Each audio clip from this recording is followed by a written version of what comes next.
Hi hello ನಮಸ್ಕಾರ. ಎಲ್ಲರೂ ಹೇಗಿದ್ದೀರಾ? ನಿಕಲು ಮಾತೆರ್ಲ ಎಂಚೋ ಎಲ್ಲರೂ ತುಳು ಕಲಿಯುವ ಮನಸ್ಸುಗಳಿಗೆ ನಲ್ಮೆಯ ಸ್ವಾಗತ.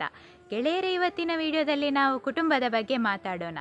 ಕುಟುಂಬ ಇಲ್ಲದೆ ನಾವಿಲ್ಲ, ಹಾಗೆಯೇ ನಾವೆಲ್ಲರೂ ಸೇರಿದರೆ ಮಾತ್ರ ಕುಟುಂಬ ಅಂತ ಆಗ್ತದೆ. ಅದು ತುಳುವಿನಲ್ಲಿ ಕೆಲವು ಸಂಬಂಧಗಳಿಗೆ ಕನ್ನಡಕ್ಕಿಂತ ವಿಭಿನ್ನ ಮತ್ತು ಆಸಕ್ತಿದಾಯಕವಾದ ಪದಗಳಿವೆ. ಮೊದಲಿಗೆ ನಾವು ಕುಟುಂಬದ ಸದಸ್ಯರ ಬಗ್ಗೆ ಮಾತಾಡೋಣ.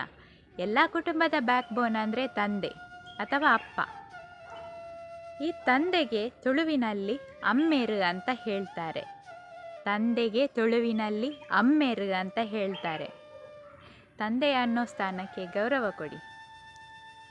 ಆಮೇಲೆ ತಂದೆ ಆದಮೇಲೆ ಅಲ್ಲಿ ಬರೋದು, ಒಂದು ಕುಟುಂಬದಲ್ಲಿ ಬರೋದು ತಾಯಿ. ತಾಯಿಗೆ ತುಳುವಲ್ಲಿ ಅಪ್ಪೆ ಅಥವಾ ಅಮ್ಮ ಅಂತ ಹೇಳ್ತಾರೆ. ಕನ್ನಡದಲ್ಲೂ ಅಮ್ಮ ಅಂತ ಹೇಳ್ತಾರೆ, ಹಾಗೆ ತುಳುವಲ್ಲಿಯೂ ಅಪ್ಪೆ ಅಥವಾ ಅಮ್ಮ ಅಂತ ಹೇಳ್ತಾರೆ. ಆಮೇಲೆ ಯಾವ ಸಂಬಂಧ ಬರುತ್ತೆ ಅಂದರೆ ಅಣ್ಣ. ಅಣ್ಣನಿಗೆ ತುಳುವಲ್ಲಿ ಪಲಯೆ ಅಂತ ಹೇಳ್ತಾರೆ. ಅಣ್ಣ ಅಂದರೆ ತುಳುವಲ್ಲಿ ಪಲಯೆ. ಹಾಗೆಯೇ ಅಕ್ಕ ಅಂದರೆ ತುಳುವಲ್ಲಿ ಪಲ್ದಿ ಅಥವಾ ಪಲಿ. ಅಕ್ಕ ಅಂದರೆ ಪಲ್ದಿ ಅಥವಾ ಪಲಿ. ಹಾಗೆಯೇ ನೆಕ್ಸ್ಟ್ ತಮ್ಮ. ತಮ್ಮನಿಗೆ ತುಳುವಲ್ಲಿ ಮೆಗ್ಗೆ ಅಂತ ಹೇಳ್ತಾರೆ. ತಮ್ಮ ಅಂದರೆ ಮೆಗ್ಗೆ. ಹಾಗೆಯೇ ತಂಗಿಗೆ ಮೆಗ್ದಿ ಅಂತ ಹೇಳ್ತಾರೆ. ತಂಗಿಗೆ ತುಳುವಲ್ಲಿ ಮೆಗ್ದಿ ಅಂತ ಹೇಳ್ತಾರೆ.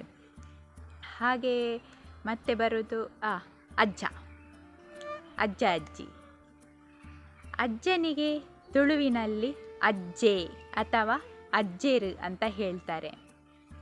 ಅಜ್ಜನಿಗೆ ತುಳುವಿನಲ್ಲಿ ಅಜ್ಜ ಅಥವಾ ಅಜ್ಜೆ ಅಥವಾ ಅಜ್ಜೆರು ಅಂತ ಈ ಥರ ಹೇಳ್ತಾರೆ. ಯಾವ ಪದವನ್ನು ಬೇಕಾದರೂ ಬಳಸಬಹುದು.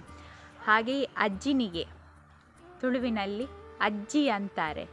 ಹಾಗೆಯೇ ನಮ್ಮ ತುಳುನಾಡು ಕಡೆ ತುಂಬ ಪ್ರೀತಿಯಿಂದ ಅಜ್ಜಿಯನ್ನು ದೊಡ್ಡ ಅಂತ ಕರೀತಾರೆ.